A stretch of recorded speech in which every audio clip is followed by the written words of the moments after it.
ఏమా ఏమా వయసు నేను టైం అవుతుంది. అన్నీ పెట్టుకునేలే తల్లి, అన్నీ పెట్టుకునేలే. ఇంకా పోయేదే, ఇంకా బాటిల్ ఒక్కటి తీసుకొని పోతా, ఇంకా అవి అక్క తీసుకొచ్చాలే. నేను ఈరోజు చేనుకైతే వచ్చినాను. అసలు ఎప్పుడు రాలేదు.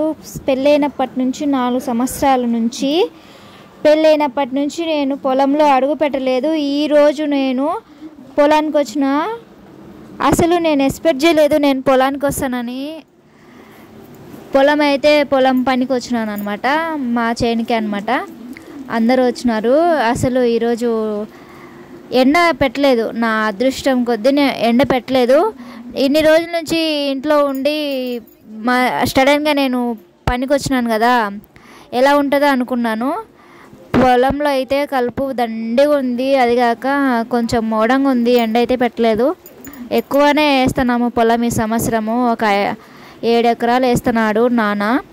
ఇదంతా మొత్తము. ఇంకొకటి నేను ఈ వీడియోలో చెప్పుకొచ్చేది ఏంటంటే, నేను వీడియో తీస్తున్నా. ఇంకొకటి నాకు పొలంలో ఒక చిన్న భృంగిరాజు బాగా కనిపించింది. మన సబ్స్క్రైబర్స్కి ఎవరికైనా కావాలంటే నేను దాన్ని అందుబాటులో ఉంచుతాను. ఎవరికైనా కావాలంటే, ఇప్పుడు ఎవరికి ఉండదు, ఆడపిల్లలకి జుట్టు బాగుండాలా, పొడవు పెరగాలి అనేసి ఎవరికైనా మీకు కావాలంటే నాకు మెసేజ్ చేయండి. నేను మీకు ఆ భృంగిరాజు మీకు కొరియర్ చేస్తాను. ఆయిల్ పెట్టుకొని మరగబెట్టుకొని కాంచుకొని తలకు పెట్టుకుంటే చాలా మంచిది. తెల్ల జుట్టు రాదు, తెల్ల జుట్టు కూడా నల్లగా అవుతుంది. ఎక్కడైనా హెయిర్ ఉండకుంటే హెయిర్ వస్తుంది, బట్టతల మీద కూడా హెయిర్ వస్తుంది. అలానే మీరు ఖచ్చితంగా యూజ్ చేయండి. ఇక్కడైతే మొత్తం ఇంకా ఇట పొలంలో అన్నము ఎప్పుడైనా తిన్నారా మీరు? మేమైతే చాలాసార్లు నేను కొన్ని వేల సార్లు తినింటాను. ఇది మీకు కొత్తగా అనిపించచ్చు, నాకైతే అలవాటేనండి. ఇంతకుముందు నేను పెళ్ళి కాకముందుకు నేను పనికి వెళ్ళేటప్పుడు అంతా ఇక్కడ పొలంలో కూర్చొని బురదలో కూర్చొని అన్నం తిన్న రోజులు కూడా ఉన్నాయి. మీరు తినిండరు బహుశా, నేను చాలాసార్లు తిన్నాను.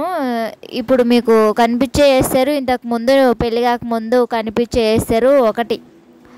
తర్వాత పెళ్ళైన తర్వాత నేను ఎప్పుడు రాలేదు, ఎప్పుడు పొలం వైపు చూడలేదు, పొలంలో అడుగు పెట్టలేదు. ఫస్ట్ టైం ఈరోజు నేను పొలంలో అడుగు పెట్టాను. టైమింగ్ 2:30 వరకు నేను పొలంలోనే ఉన్నాను, పని చేసుకున్నాను. అందరు పని చేసినారు. ఇంకొక 3 days 4 days ఉంటుంది. కలుపు అయితే మొత్తం తీపించాలి బాగా. ఈసారి పొలం దండిగా వేస్తున్నారు కదా, ఈసారి అయితే మొత్తం కలుపు తీపిచ్చేసి మంచిగా పంట రావాలని కోరుకోండి. మేము ఈరోజు క్యారియర్ ఏం తెచ్చుకున్నామంటే, దోశ వేసినాను నేను పొద్దున. అనుకోలేదు, ఈరోజు లేట్ అయింది. అందరూ మేమే లాస్ట్ అన్నమాట, నేను మా అక్క అందరూ రెడీ అయినారు. ఈరోజు దోశ నేను అనుకోలేదు రేపు పోతాము మేము పొలానికి అని. లేదంటే నేను ఏదైనా పప్పు అన్నం చేసి వెంటనే వెళ్ళిపోయే వాళ్ళము. లేట్ అయింది, దోశ వేయడం వల్ల లేట్ అయింది. దోశ అంటే లేట్ అయ్యేది కదా, ఇంట్లో ఉన్నప్పుడు దోశ వేసుకోవాలా. ఎక్కడికైనా వెళ్తున్నప్పుడు దోశ అసలు కుదరదన్నమాట. దోశ అయితే వేసుకున్నాము, దోశనే తీసుకొని పోయినాము. దోశ కారం తీసుకొని పోయినాము అనమాట. ఇంకా నేను రావడానికి కారణం మా అక్క వచ్చిందనమాట. మా అక్క వచ్చింది కాబట్టి ఇంకా ఇద్దరం పోదాం పదా అనేసి. ఒక్కదాన్ని అయితే రాకపోదునులే, అంత చేసేంత లేదు ఇప్పుడు. అప్పుడు వేరు ఇప్పుడు వేరు కదా, స్ట్రెంత్ లేదనమాట. 4 సంవత్సరాల కిందటి నుంచి ఇప్పుడు బయటకు వస్తున్నా అంటే కొంచెం వేరే కదా, అందుకు. ఇంకా ఎండ పెట్టలేదనమాట. ఎండ పెట్టింటే చాలా మగ్గిపోయేదాన్ని నేను. బాగా మోడంగా ఉండేది, వర్షం వచ్చేలాగా ఉండేది ఇంటికి వచ్చే వరకు. ఇప్పుడు ప్రజెంట్ అయితే వర్షం పడుతుంది. నేను వాయిస్ ఇస్తున్నాను కదా, నైట్ వాయిస్ ఇస్తున్నాను. ప్రజెంట్ అయితే వర్షం పడుతుంది. పగలంతా మోడంగా ఉండింది. నాకు అది కలిసి వచ్చిందనమాట. ఎందుకంటే చాలా రోజుల తర్వాత నేను బయటకు వచ్చినా కదా, చాలా రోజుల తర్వాత నేను పొలానికి వచ్చిన కదా. 4 సంవత్సరాల తర్వాత నేను పొలానికి వచ్చిన కదా, కొంచెం ఎండకి అల్లాడిపోతానేమో, పని చేయలేనేమో అనుకున్నాను. నాకు హెడేక్ ఉండింది, కానీ నేను సరే అటనే కంటిన్యూగా చేసేసిన పని. ఇంకొకటి మార్నింగ్ కూడా ఏం తినలేదనమాట. ఇంటి దగ్గర రోజు 10కి 10:30కి తినేదాన్ని. మార్నింగ్ అట్నే వెళ్ళిపోయినాను. ఆడ పని దగ్గర వచ్చేసి 10:30కి అట్ట తిన్నాను అనమాట. ఇంకొక 3 days ఉంటుందండి. ఇంకొక విషయము మీకు ఏం చెప్పాలంటే, పొలంలో నా మెట్ట పోయింది. మెట్ట ఒగ్గొట్టుకున్నాను. ఎక్కడ పోయేది అక్కడ పోతుంది అనేసి ఏదో అంటారు కదా. మెట్ట అయితే పోయింది, మెట్టలు తీసుకోలేదు. గజ్జలు అయితే తీసి పెట్టినాను కానీ మెట్టలు తీసి పెట్టలేదు. మెట్టలు తీసి పెట్టినంటే పోకపోయి ఉండేది. వచ్చేసి శ్యామలక్క మా ఇంటి పక్కల ఉంటుంది. శ్యామలక్క అందరం కలిసేసి ఇంకా సిద్ధమైనాము మళ్ళా పొలంలో దిగనీకి. ఆల్మోస్ట్ 4 సంవత్సరాల తర్వాత నేను పొలం పని పోయినాను కాబట్టి ఈరోజు కొంచెం నొప్పులు, కొంచెము కాళ్ళు కుచ్చుకోవడము, కంపలు కుచ్చుకోవడము, ఇంకొకటి వెళ్ళక పోయినాను కాబట్టి కొంచెం వేరేది ఏదో కోసుకుందనమాట కాలికి. అది కూడా కొంచెం బ్లడ్ వచ్చింది, కొంచెం ఇప్పుడు కూడా నొప్పింది. మళ్ళీ 3 డేస్ పోవాలి. నేను 3 డేస్ పోవాలి, ఎందుకంటే కలుపు ఉంది కాబట్టి మొత్తం తీపించాలి కాబట్టి నేను మా అక్క పోవాలన్నమాట. లేదంటే పోకపోదును, పోవాలి, ఖచ్చితంగా పోవాలి కాబట్టి నేను పోవాలా. కాలికి చాలా ఎక్కువ కోసుకుపోయింది, ఏదో బురదలో ఉండిందనమాట. మా ఊర్లో చాలా వరకు వరి వేస్తారు కాబట్టి ఎక్కువ వరి ఉండేది మా సైడు. ఒట్టి పొలాలు కూడా ఉంటాయి, మిరకాయలు అవి వేస్తారు కానీ ఎక్కువ శాతం వరి వేస్తారు. మా ఊర్లో మాత్రం ఎక్కువ శాతం వరేస్తారు. ఇప్పుడు ఇంకా మేము ఇంతకుముందు పెళ్ళి కానప్పుడు పొలం పనికి వెళ్ళే వాళ్ళము. అప్పుడు ఇంటికి వచ్చే టైం ఉంటుంది కదా, అంటే పని అయిపోయిన తర్వాత ఇంటికి పోతాం కదా, అప్పుడు ఎగ్జైట్మెంట్గా ఫీల్ అయ్యి గెనాలమ్మడి ఉరికే వాళ్ళము. నాతోటి ఒక ముగ్గురు ఉంటారు నా ఫ్రెండ్స్, వాళ్ళకు కూడా మ్యారేజ్ అయినాయి. ఇప్పుడు ఇంకా పని ఎంత అయిపోయినాక చేలో భలే ఫాస్ట్గా ఉరికే వాళ్ళం. అప్పుడున్న ఎనర్జీ, అప్పుడున్న మొత్తము ఇప్పుడు లేదు అసలు. ఎందుకు లేదంటే after marriage, delivery 1 baby 2 baby తర్వాత అమ్మాయిలు అసలు చాలా వీక్ అయిపోతారు. మరో జన్మ అనమాట అమ్మాయిలకి. అసలు అంత స్ట్రాంగ్ ఉండలేరు.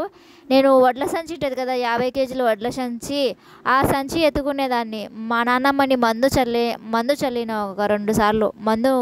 పొలానికి మందు చల్లుతారు కదా, జోబిలాగా వేసుకొని మందు పెట్టుకొని అట్ట. ఇప్పుడు అస్సలు చేయలేను అనుకుంటున్నా. ఏమో తెలియదు, అమ్మాయిలు ఆఫ్టర్ డెలివరీ తర్వాత చాలా వీక్ అయిపోతారు.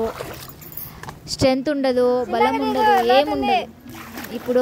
ఇప్పుడున్న జనరేషన్కి, ఇప్పుడున్న ఖర్చులకి, ఇప్పుడు మనం తినేదానికి ఏం సెట్ అవ్వలేదు. ఇంతకు ముందు వేరు కానీ ఏమో అండి. మొత్తానికైతే నేను చాలా రోజుల తర్వాత పొలానికి వచ్చిన, 4 సంవత్సరాల తర్వాత పొలానికి వచ్చినాను. అందుకు మీకు షేర్ చేస్తున్న చిన్న వీడియో రూపంలో, బ్లాగ్ రూపంలో. మన ఛానల్ నచ్చిన వాళ్ళు ప్రతి ఒక్కరు నా ఛానల్ లైక్ చేసి సబ్స్క్రైబ్ చేయండి, సపోర్ట్ చేయండి. ఇంటికి వెళ్ళే టైం వచ్చేసింది.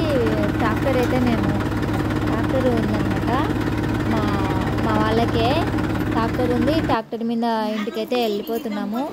ఇంటికి వచ్చిన తర్వాత రిలాక్స్ అయిపోయినా నేను. చాలా అంటే చాలా రిలాక్స్ అయిపోయినా, చాలా టైర్డ్ అయిపోయినా. ఎన్ని సంవత్సరాల తర్వాత పోయినాను కదా, చాలా రిలాక్స్ అయిపోయి కూర్చున్నాను అనమాట. కూర్చున్న తర్వాత కాసేపు మా అమ్మతో మాట్లాడి కాసేపు ఇంకా కూర్చొని అట ఇట ఫ్యాన్ కింద కూర్చున్నాను. ప్రస్తుతానికైతే చల్లగానే ఉండింది వాతావరణం. ఎండబెట్టింటే నా పరిస్థితి గోవింద, తట్టుకోలేకపోయేదాన్నేమో బహుశా. ఎండబెట్టింటే నేను తట్టుకోలేకపోయేదాన్ని. నిజంగా ఎండకు నేను ఉండలేను ఇప్పుడు ప్రస్తుతానికి. ఇంకా రేపు కూడా పెట్టకూడదు అనుకుంటున్నా దేవుని దయతో. అసలు నేను 3 రోజులు పోతాను, 3 రోజులు పట్టకూడదు. దేవుడా నన్ను కాపాడు తండ్రి.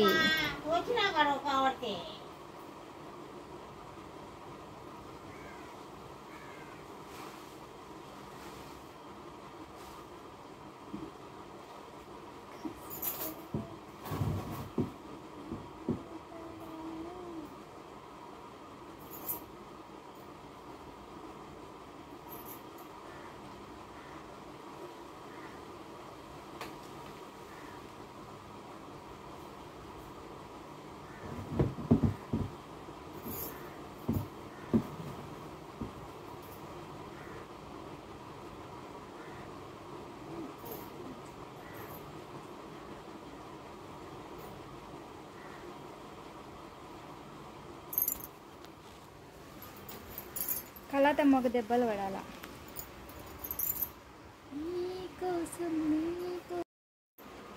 హాయ్ ఫ్రెండ్స్, ఇదైతే కాటుకాకు అంటే బ్రింగ్రాజు హెయిర్కి వాడతారనమాట. ఇది పొడిదైనా వాడచ్చు, పచ్చిదైనా వాడచ్చు. ఇది నిజంగా కాటుకాకు హెయిర్కి పెడితే తెల్లెంటికలు కూడా నల్లగా వస్తాయి. మీకు ఎవరికైనా కావాలంటే ఖచ్చితంగా కామెంట్ పెట్టండి. అలానే మన ఛానల్ సబ్స్క్రైబ్ చేసుకోండి. ఓకేనా? చూడండి,